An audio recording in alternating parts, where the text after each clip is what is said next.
ত্রিকোণ প্রপার্টির ফ্ল্যাট কিনে দোয়া মাহফিল ও দুপুর ও রাতের খাবারের আয়োজন করা হয়।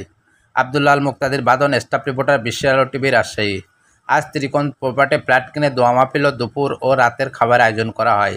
এ সময় উপস্থিত ছিলেন ত্রিকোণ প্রপার্টি ফ্ল্যাটের জমির মালিক আসমাউল হোসনা। ত্রিকোণ প্রপার্টি ফ্ল্যাট কিনেছেন মোহাম্মদ ওমর ফারুক বাবু। প্রথমে সংক্ষেপে বক্তব্য রাখেন মোহাম্মদ ওমর ফারুক বাবু। তিনি বক্তব্যের মাঝে তুলে ধরেন, আমি এই ত্রিকোণ প্রপার্টির ফ্ল্যাট কিনে অনেক আনন্দিত। এরপর বক্তব্য রাখেন ত্রিকোণ প্রপার্টি ফ্ল্যাটের জমির মালিক আসমাউল হোসনা।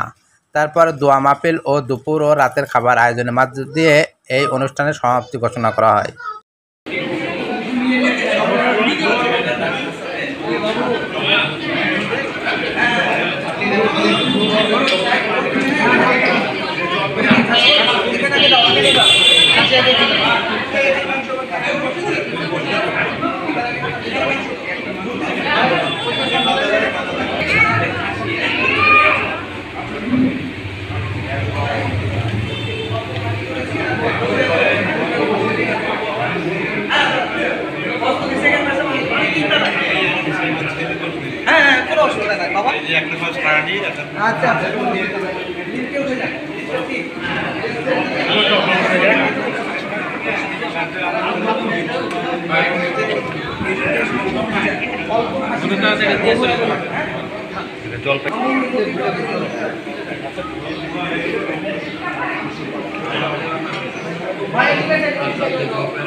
সবাই জানি যে আমার